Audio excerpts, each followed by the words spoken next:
الرحيم إنا أعطيناك الكافر الله سبحان ربي العظيم الحمد لله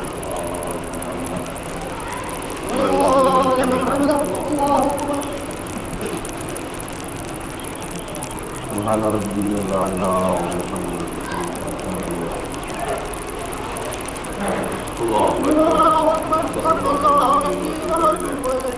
الله سبحان ربي الأعلى وبحمد ربي محمد الله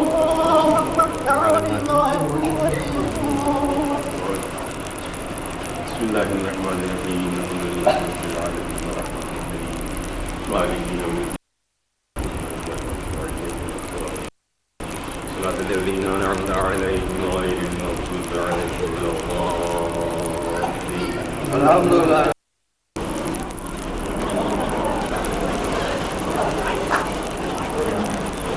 الله أكبر